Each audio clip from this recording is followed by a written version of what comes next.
किस प्रकार कलयुग परवान चढ़ा हुआ है।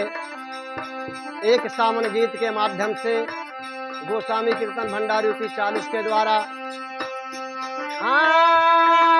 कलयुग छायर है भारी, लुट गए अवध बिहारी ना।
हिंदू मंदिर हिंदू लूट्यो, कालने मंदिर में बैठो।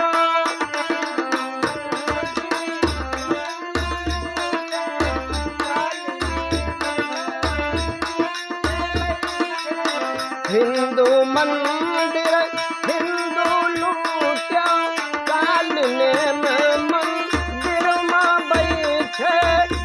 भर चोरी से या तारी ना, भर चोरी से अटारी ना। कलयुग छाई रहा है भारी, लुट गए अवध बिहारी ना।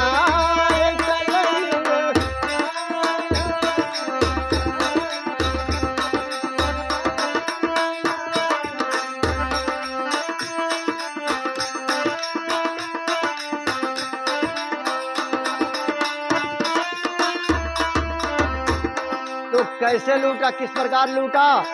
अरे राम भूमि माँ सुनम घोटाला, राम भूमि।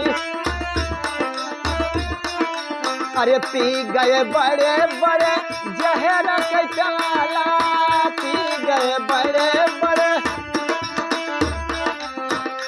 हे राम भूमि माँ सुनम घोटाला, पी गए बड़े बड़े जहर के प्याला। नींव से चला कमीशन भारी नार, कलयुग छाई गया है भारी, लुट गए अवध बिहारी ना।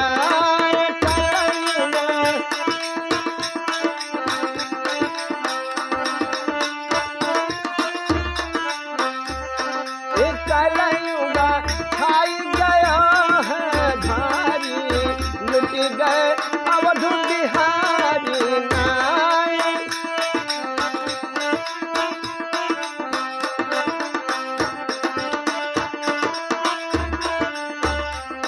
तो किस प्रकार लूटा और जनता को, सरकार को धोखा दिया है।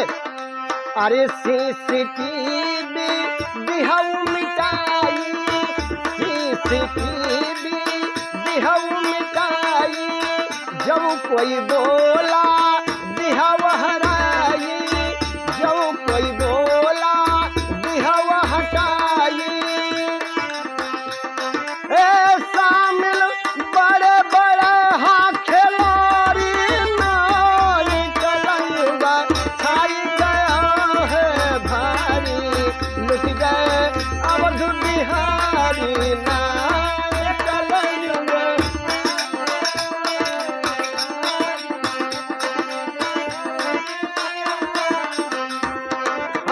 शामिल बड़े बड़े खिलाड़ी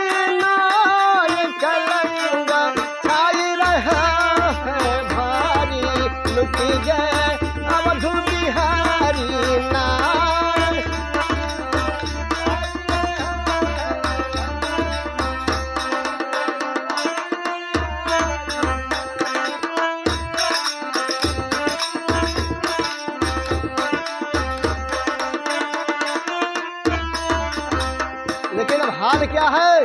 अरे आगे खाई पीछे कुआं है, बिना आगे नहीं उठत धुआं है।